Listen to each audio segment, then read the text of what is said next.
Olá a todos, bem-vindos a mais um vídeo aqui no canal. Feliz 25 de Abril.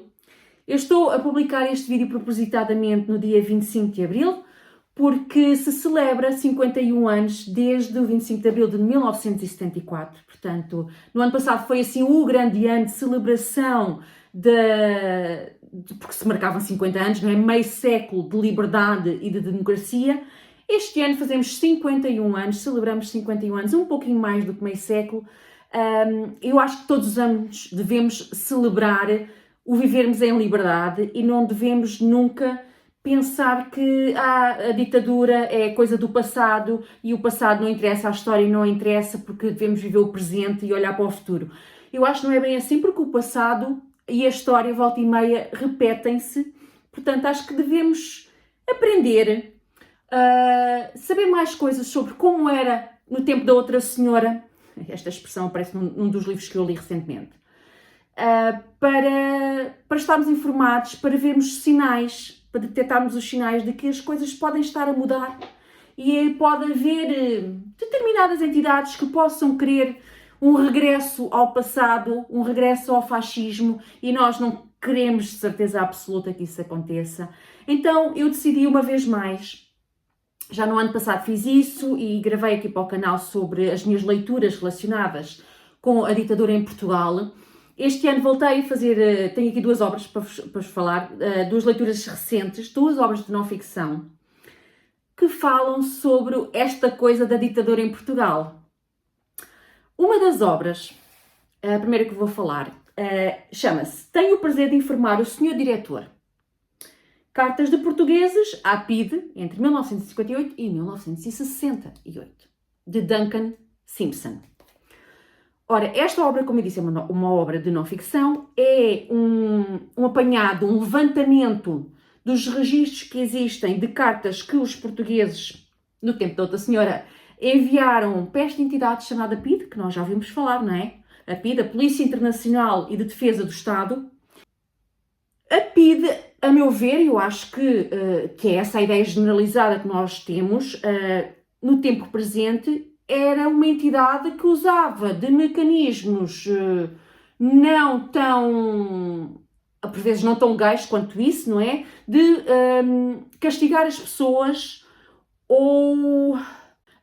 eles usavam formas de repressão quando havia ou provas ou denúncias de alguém dizer, fazer ou escrever alguma coisa que fosse contra o regime de Salazar, fosse contra este regime opressivo que tinha tantas regras, que tinha tantas leis, que tanto punia, que tanto proibia ao comum dos mortais. E havia castigos e castigos muito severos, muita gente foi presa, foi castigada, foi torturada por fazer, dizer aquilo que não era permitido na altura.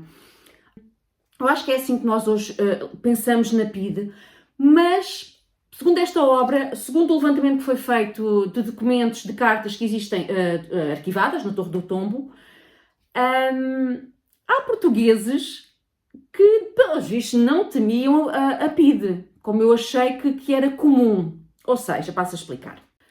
Esta obra tem exemplos de cartas, e dá-nos todo um contexto histórico, etc., de cartas que ou eram denúncias, e daquilo que vem aqui relatado, eram muitas vezes denúncias muito infantis, muito mesquinhas, de pessoas que denunciavam pessoas do seu círculo, às vezes família, colegas, amigos, conhecidos, ou até pessoas relativamente desconhecidas, pessoas com quem tinham relações comerciais, etc., por motivos mesquinhos, denunciavam, às vezes com mentiras, diziam que ouviam muitas vezes essa pessoa falar mal do nosso querido Salazar, do nosso regime, etc, etc, para as pessoas serem punidas ou serem castigadas de alguma maneira, com prisão, seja o que for, para essas pessoas terem a sua vingançazinha, porque havia ali conflitos familiares ou laborais, e as pessoas simplesmente escreviam uma carta à PIDE, a identificar-se a si próprias, a identificarem as pessoas a quem desejavam mal,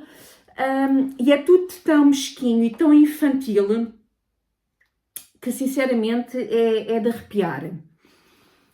Havia esposas ou maridos a denunciar que o seu cônjuge, que abandonou a família, abandonou os filhos e foi para outro país e acha que está em França ou acha que está noutro país qualquer e quer que a PIDE vá lá buscar.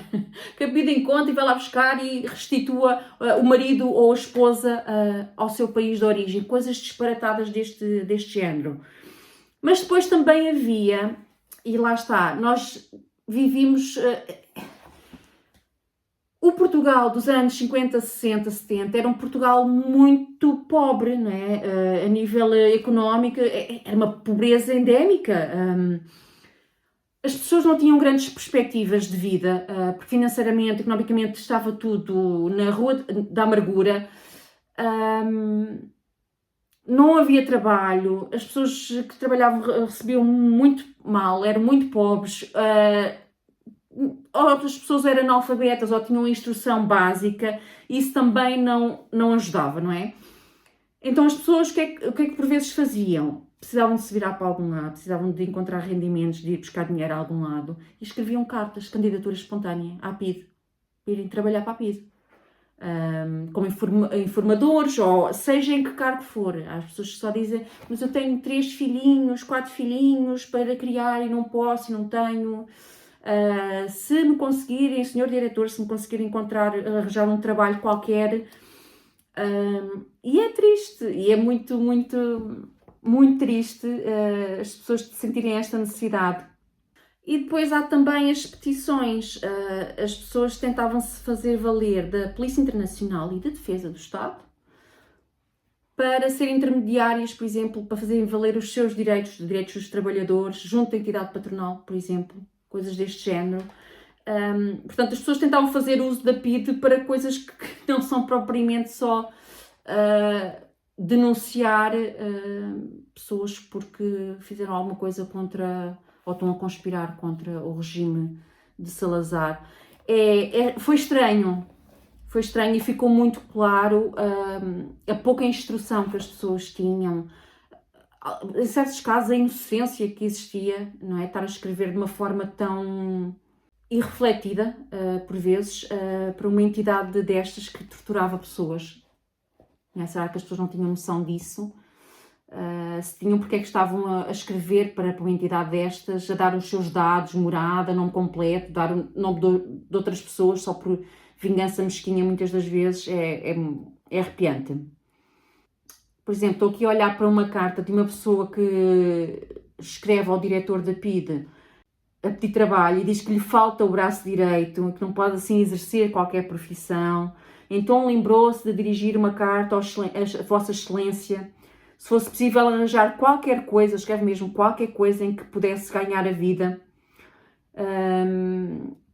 E depois, para tentar convencer o diretor a arranjar-lhe trabalho, ele tenta assim denunciar as pessoas, não é? Tenta fazer passar aquela ideia que não, eu vou ser muito prestável porque eu vou denunciar aqueles que estão contra o regime, e diz: eu lembrei-me que talvez pudesse fazer aqui algo de importante em serviços prestáveis à nação.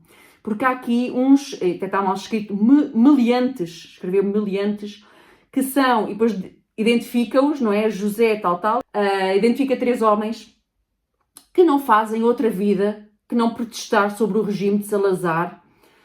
E quer dizer, é absurdo, isto é tão chocante.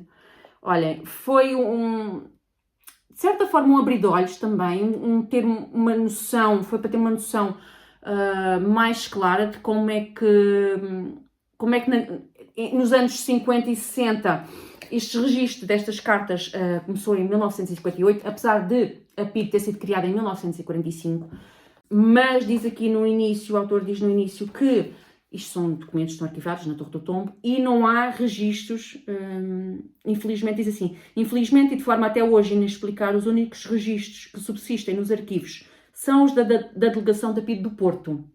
Portanto, não há nada da PIDE de Lisboa ou da delegação sequer de Coimbra. E o que há da PIDE do Porto é datado de janeiro de 1958 a novembro de 1964. Portanto, é uma amostra né, daquilo que chegou ao norte do país, mas quero acreditar que é exemplificativo do que se passava a nível do país inteiro. Olha, foi muito interessante, um abrir de olhos, de certa forma, para esta outra forma de ver a PIDE que pode ser uma entidade patronal, a PIDE que pode ser aquela que vai castigar uma pessoa com quem temos ali alguma rivalidade ou alguma picardia, que não é nada de especial, não é nada de grave, por oposição a uma PIDE que realmente destrói a vida das pessoas, que prende por motivos menores e que tortura. De Duncan Simpson, tenho o prazer de informar o Sr. Diretor Cartas dos Portugueses à PIDE. A segunda obra que eu tenho aqui, eu já estava a contar que fosse uma boa leitura, mas ultrapassou todas as minhas expectativas e foi só uma leitura absolutamente maravilhosa, 5 estrelas. Pelo conteúdo, por tudo o que é descrito, pela forma como está descrito, a linguagem é muito clara, muito simples, tem o seu toque de humor e diz tudo o que é preciso dizer. É muito fácil de leitura. Falo de Antes do 25 de Abril Era Proibido, de António Costa Santos. É uma obra que fala de milhentas coisas que eram proibidas no tempo da ditadura. Tem muitas fotografias e muitas ilustrações, muitos anúncios associados a tudo aquilo que está a ser descrito.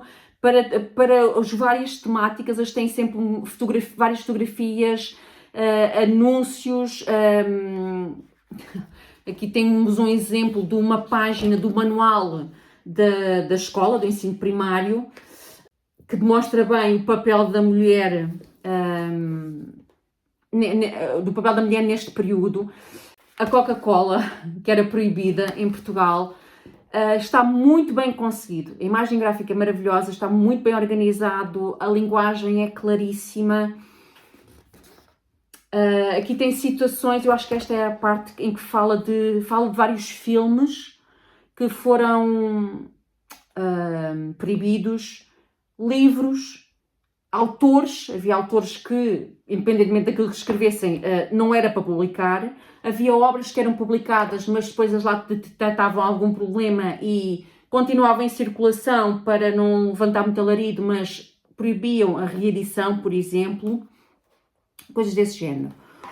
Era proibido usar biquíni, também havia regras para os homens, mas pronto, para as mulheres era sempre pior. E depois tem aqui ao lado um anúncio de um creme depilatório uma luva depilatória para as mulheres. Olhem, está maravilhoso. É assustador pensar que isto aconteceu. Sempre que o autor conseguiu descobrir o porquê de existir determinadas proibições, ele explica-nos o porquê das proibições. Há situações em que ele diz, não há como saber, não consegui determinar o porquê por exemplo, a proibição de usar isqueiros, porque é que era proibido. Acho que nesse caso ele não conseguiu perceber o porquê, havia coisas simplesmente parvas, não é? Era um bocado porque sim. O anúncio ao homo. Era proibido sacudir o pó. Portanto, limpar o pó e sacudir o paninho à janela era proibido. E o porquê destas coisas todas? Há aqui coisas que não lembram a ninguém. Depois tem um anúncio de um aspirador, o aspirador Hoover, e do detergente da roupa, que ainda hoje existe, não é? Do Omo. Olhem, amei. A parte que fala do casamento, do divórcio ser proibido, já sabia que o divórcio é proibido nesta altura, mas de facto o autor explica-nos aqui as consequências, o que isso trazia, porque não é só dizer a mulher não se pode divorciar do homem, ou o homem da mulher, não é? Vamos ser realistas, é como um bocadinho como o aborto. O aborto podia ser ilegal, mas enquanto o aborto é ilegal, há sempre mulheres a praticarem-no, não é? Com o divórcio era semelhante. Não é porque o divórcio por lei era proibido que os casais não se separavam. Não havia um divórcio oficial, mas separavam-se. O que acontecia se a mulher se separasse do marido e fosse viver com outro homem? Se ela engravidasse do outro homem, essa criança era filha de quem?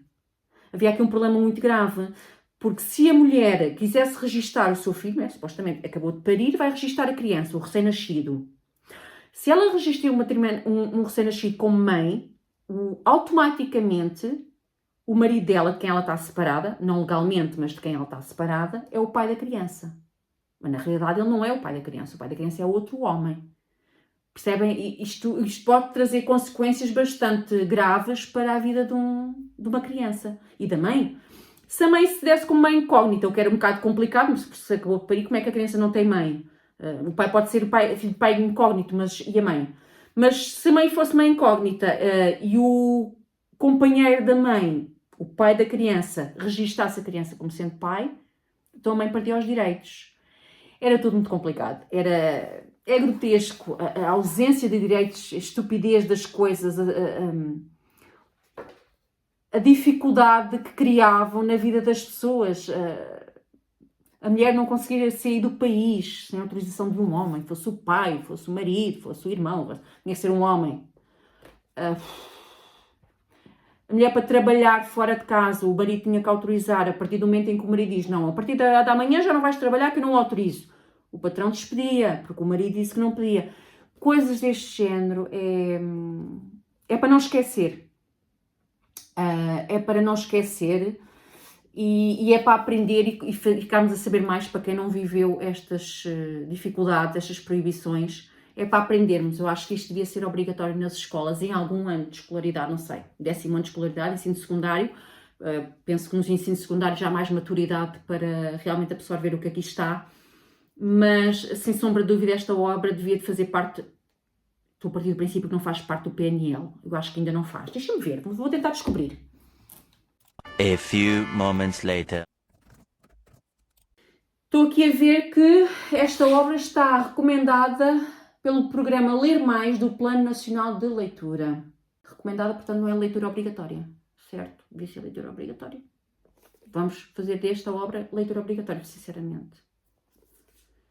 É uma obra para toda a gente, para todos os portugueses lerem, sinceramente. É maravilhosa, maravilhosa. Tiro o chapéu a quem fez este trabalho de investigação, de andar a pesquisar tudo o que aqui está escrito.